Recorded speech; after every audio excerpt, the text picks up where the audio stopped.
We now return to Illinois Rising, presented by the Illinois Policy Institute, the radio show discussing the honest truth about Illinois policy and politics.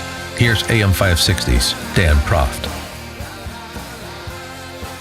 Dan Proft back with Pat Hughes, co-founder of the Illinois Opportunity Project, on this edition of Illinois Rising. And Pat, House Speaker Mike Madigan gave a rare interview this week, and it was with a comedian, because that's the only people he'll talk to is people who know nothing about Illinois policy, and covered a range of topics over 30 minutes.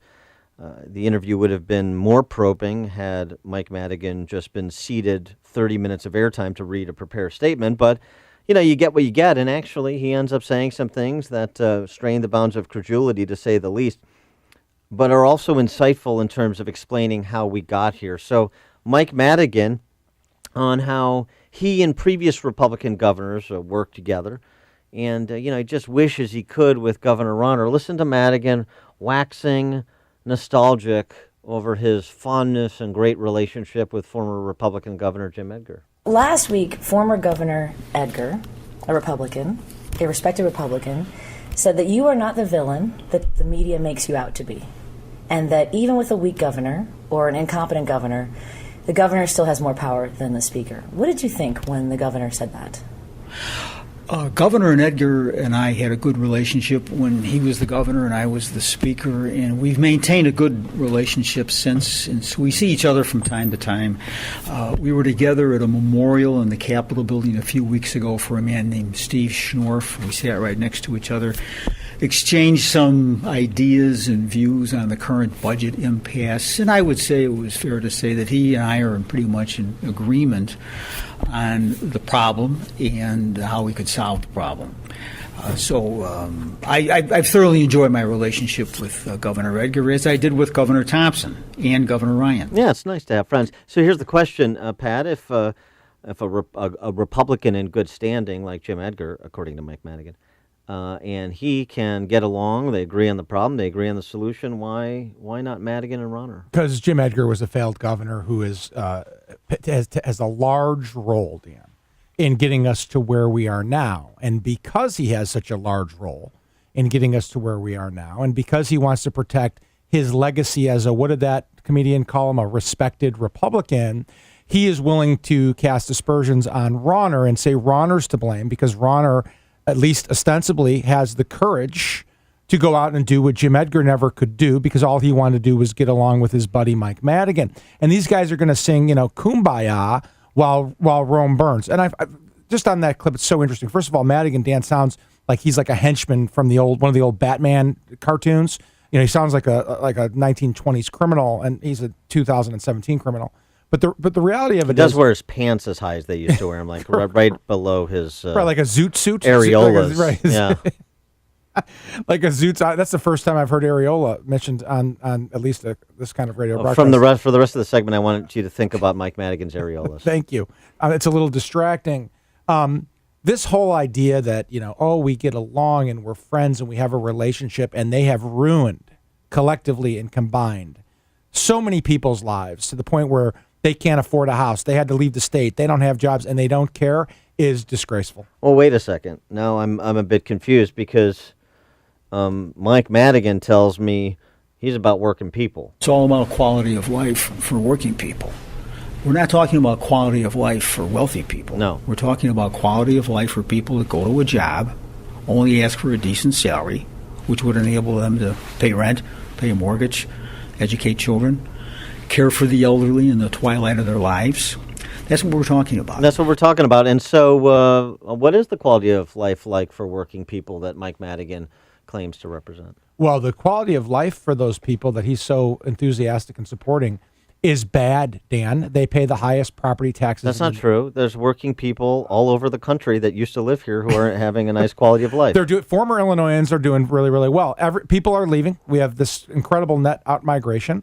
You cannot outright own your house because you have to pay all of your such a huge proportion of your income to your property tax bill, even if you have a job and can afford your mortgage. The only people that Mike Madigan is protecting with that nonsense he just said are the public sector unions, AFSCME, SEIU, and the others, and his trial lawyer buddies, and that's it. Those are the only people being protected.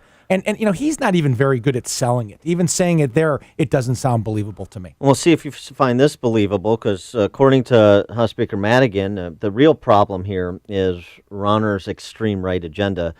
He referred to Rauner as extreme about 47 times during the 30-minute interview. And I think it's fair to ask, well, what's changed? What's different between now and those prior 7 governors? And obviously, it's the current governor, Mr. Rauner, who, in my judgment, is attempting to enact an extreme right agenda for Illinois, and I don't support that. What's his extreme right agenda, you may ask? Here's what it is. Reduction in benefit and workers' compensation, repeal of collective bargaining, repeal of the prevailing wage. What you're really doing is lowering the wages of the middle class, lowering the standard of living of the middle class, and driving injured workers to welfare and to the emergency room. That's his agenda, and I don't support that agenda. Right. I mean, look, Mike Madigan is not for driving injured workers to the welfare rolls, and Rauner is. It's just as simple as that. Yeah, this is the sort of most base level of political pandering. And I know that everybody says this guy's a genius, but I use the word criminal. I don't use that in the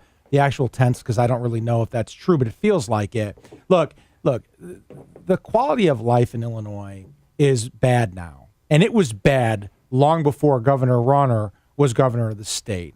And it's the idea that Rauner is responsible for it is entirely incorrect, and he's just trying to find a bogeyman to blame. Now, does Rauner have some responsibility for what's happened in the last 2 years? He does, because he's not getting out on these issues as much as he should. But this is entirely the fault of Madigan and predecessor governor. Wait a second. I don't know. I mean, I've been a resident of Illinois for 45 years. You've been a resident for 67 years, however old you are. So I don't know. I think my institutional memory is failing me, because I was surprised to learn that everything was copacetic until Rauner was inaugurated in 2015. Mike Madigan was kind enough to refresh my memory about how things used to be pre-Rauner. I've done it for a long time. 8 prior governors. The last 7, we always had a budget. Why? Because after we worked through our partisan differences, we recognized that we had to be reasonable on the budget making. We adopted a budget so that the services of the state would be delivered to the people that need the services of the state. The state would properly fund education. We would properly fund human services. We would properly fund the child welfare program, the child support program. All those things happened under 7 prior governors, 4 of whom were Republican. Everything was fine. CPS, Dan, in 2014 was the standard of how to educate children in the country. And then Rauner came along and destroyed CPS in every other public school.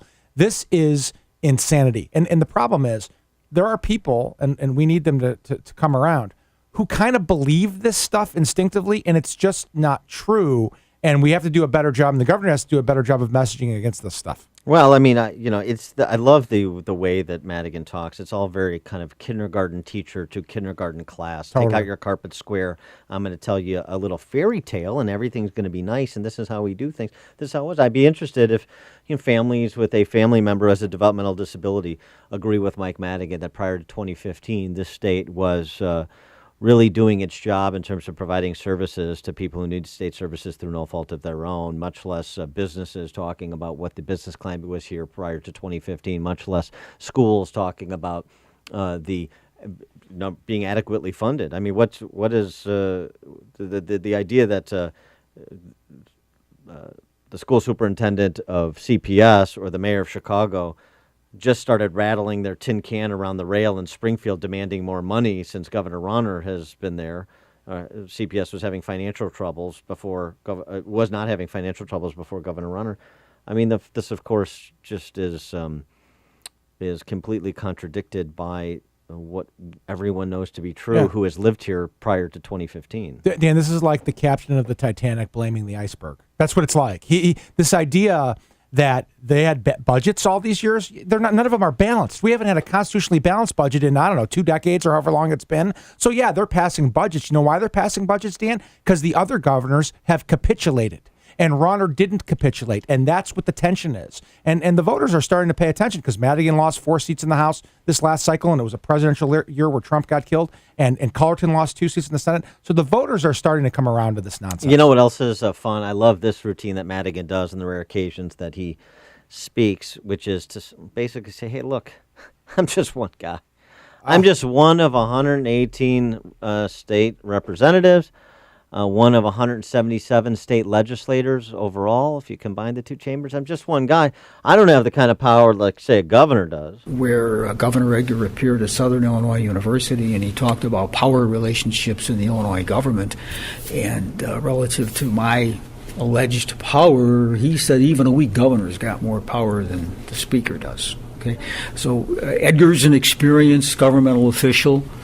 He's in a position to speak from his experience and to give us some insight, which I think is very accurate in this case. So, Madigan's alleged power that you speak of, even a weak governor like Rauner. So I guess Rauner isn't getting what he wants done because he doesn't want it done. Because he wants to do all kinds of things per his turnaround agenda that have not moved through the General Assembly. So, who has the power? How powerful is he? He can't get that stuff through. And by the way, we talk about enemies, in the perimeter. Jim Edgar is the worst of the worst when it comes to the enemies within our own perimeter. Yeah, well, he likes tax increases. Tax He's increases terrible. solve everything, and pension ramps. That solves everything. And he's got a personal axe to grind with Rauner because Rauner has the courage to do the things, or at least ostensibly, that Edgar would have never dreamed of. Because just like Madigan said, he's a experienced public official and all that. You know what? And anybody paying even passing attention to what's gone on for even just the last couple of months, couple of years, couple of decades.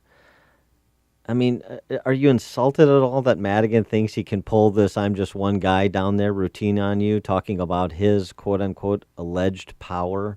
I mean, do you really want to be treated like you're that stupid by the person that everyone concedes is the most powerful politician in Illinois and has been for generations?